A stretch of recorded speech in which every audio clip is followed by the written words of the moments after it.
I have a a huge stack of books. I'm struggling. I'm so tired. Sundays are hard. I had so much coffee too. I don't know. What a challenge this is. Words are hard. I have a good idea. Hi guys, welcome back to my channel. I'm back with a brand new video and I think this one's gonna be super fun. So I have two shelves, they like sit like this, like catty corner, of all books I needed to read. So I stopped buying books about August because I want to get through all of them before the holidays, because obviously I know I'm going to be getting more books then, but I thought it'd be fun to show you all the books that I still have because I did a major purge about a month or so ago. I'm not going to go through what they're about because we don't have that much time, and my YouTube channel is not that established to give me more than like 15 minutes, and I would get bored watching a 15-minute video reading the back of books, so I'm not going to do it. I'm going to like go through it. So we'll do the first three together. They are 3 Stephen King books. The first one's The Bazaar of Bad Dreams. Second is End of Watch. And third is The Dark Tower. If there's a reason I didn't read them, it could just be because it's Stephen King, and please see last video. It's still freaking ginormous. These 3. Next is The Outlander. I was supposed to read this in November because that is what my to be read jar said, and I want to say I'm going to read it, but I'm throwing them on the floor because I'm going to take an Instagram picture after. This next book I want to read this month, it's Grace and Fury. This is a starter for a YA fantasy. So this I'm definitely going to read this month, I hope. The Passage by Justin Cronin. This is a fat book. It is almost 800 pages. I've heard nothing but good things about it, and I wanted to read it in October, but alas, I did not. 3 Blind Dates by Megan Quinn. This is a new adult romance, kind of raunchy, I think. I never actually read a standalone by Megan Quinn. I have read the book her and Sarah and I co-wrote, which I finished this month. It's very good. You'll see a video on that. Every Exquisite Thing. My best friend actually gave this to me to read over a year ago, and I have it. If she doesn't remind me to give it back to her, I'm keeping it. Lying in Wait. My boss gave this to me recently. She said she loved it and couldn't put it down, and I did not know how to say no, so I am not myself these days. This is a memoir.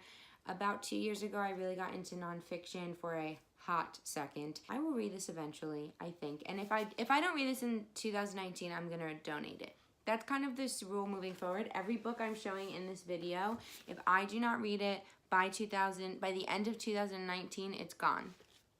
Someone else should read it. If I can't, someone else should. You don't have to like me. This is supposed to look like The Female Anatomy, but it is a flower. So clearly the feminist in me had a few too many beers and was like, I'm gonna get a book with a vagina on it. This is a collection of essays talking about what it's like to be a woman and feminism. I started reading the intro, loved it, and then got distracted by Law and Order and the nail salon. The Bell Jar. This is kind of like a duh, of course you need to read it. I have never read Sylvia Plath before. I wanted to see what the hype was about. I would like to read this before the end of the year. I just made that my goal. Surprise, future Kristen, you have to read this before December 31st. The Lilac Girls. This one I've seen everywhere. I got it for $6 from a used bookstore. This will come in its time. Similars. This is an arc. It's pubbing in January. I think. I'm going by what the book says, but this could have changed between BEA, which is the end of May, beginning of June, and now. But this one takes place in a boarding school. That's the only thing I know about it, and it seemed very intriguing.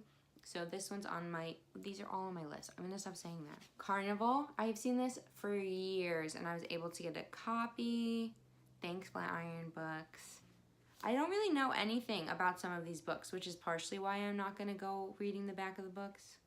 I like to kind of be surprised. This is another arc I got at BEA, The Real Lolita. This is a memoir, I believe, as well. This one, if I really don't want to pick it up, I will donate it, because nonfiction is a struggle for me to begin with, and I'd much rather have someone else read it if I can't get into it. Whoa, we got done with one whole pile. Throne of Glass, the first series in Sarah J. Maas's other series. What's the series? I don't even know. Well, this is awkward. I love Sarah J. Maas's other series. I know that's the more risque one, and even though it's advertised as YA, it's definitely not YA. It is so sexy. Anyway, Throne of Glass, I'm actually going to read this with one of my best friends in between Christmas and New Year, so we're going to do it together, and it'll be so fun. And I'm assuming I'm going to read this one, fall in love with the series, and then just buy every book consecutively. And I'm very much okay with that. The Storied Life of A.J. Thickery.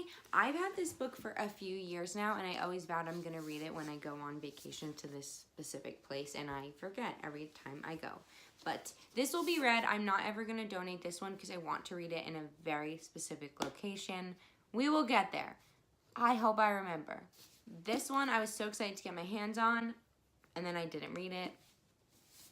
Story of My Life. Motherhood. I saw this everywhere. It's so aesthetically pleasing. It's so clean. It's so simple. I live for it. This one is at the top of my TBRs because I'm just so excited. Thunderhead.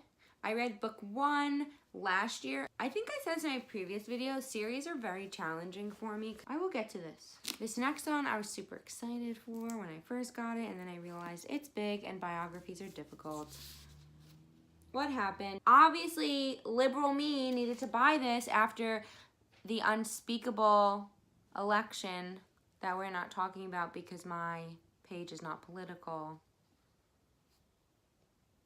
I needed to have this. The House of Impossible Beauties.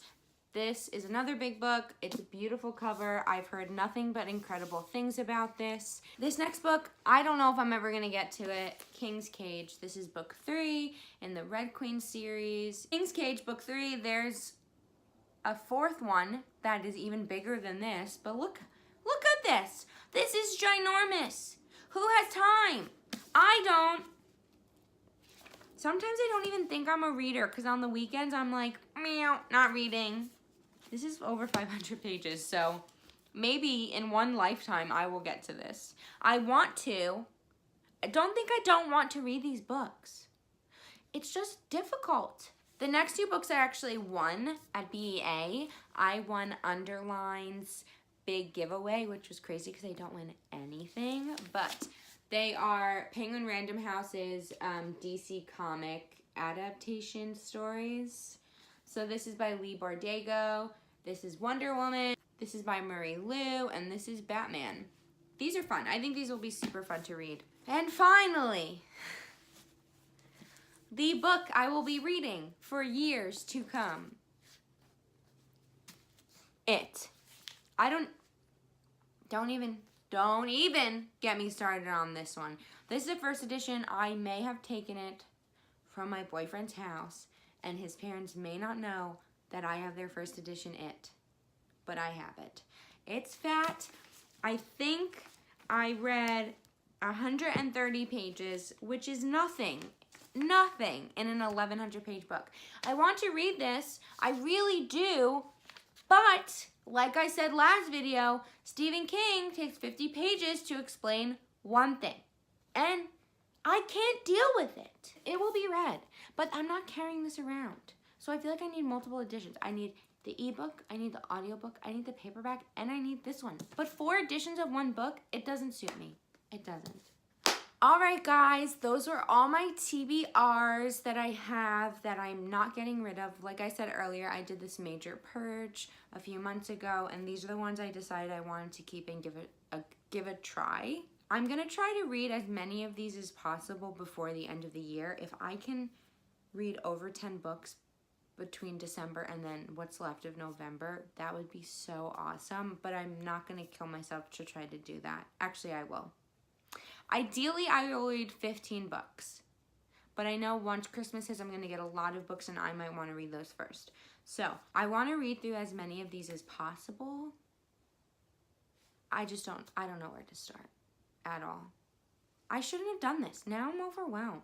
Anyway, if you have anxiety about your TBR, follow, subscribe, like this video, follow my Instagram, which is truly the most important part of all of this. Bye!